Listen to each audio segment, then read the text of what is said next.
আসসালামু আলাইকুম। বিসমিল্লাহির রহমানির রহিম। মোদির পদত্যাগের দাবিতে উত্তাল মহারাষ্ট্র।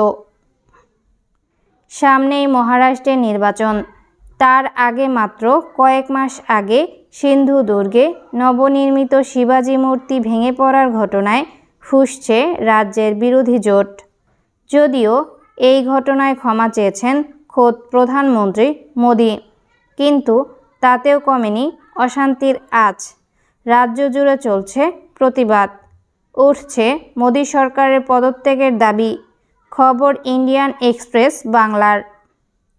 ছত্রপতি শিবাজি মূর্তি ভেঙে পড়ার প্রতিবাদে মোদিকে হুঙ্কার ছুড়লেন উদ্ধব ঠাকুরের।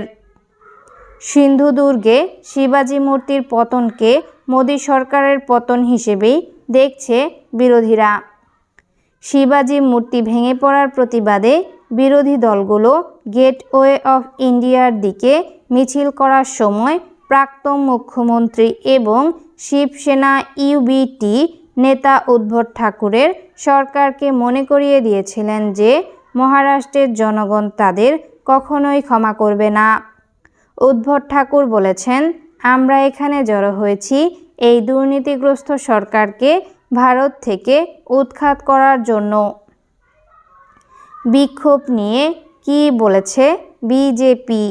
আসন্ন বিধানসভা নির্বাচনকে সামনে রেখে এই ধরনের প্রতিবাদ রাজনৈতিকভাবে উদ্দেশ্যপ্রণোদিত বলে অভিহিত করেছেন রাজ্য বিজেপির মুখপাত্র কেশব উপাধ্যায়। কি নিয়ে বিরোধ?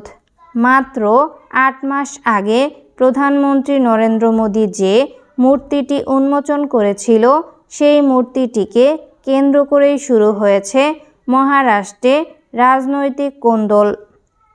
শুক্রবার প্রধানমন্ত্রী মোদি নিজে শিবাজি মূর্তি ভেঙে পড়ার ঘটনায় ক্ষমা চাওয়ার পরে কংগ্রেস বলেছে, প্রধানমন্ত্রী যেহেতু ভুল স্বীকার করেছেন, তাই মহারাষ্ট্র সরকারের পদত্যাগ করার সময় এসেছে।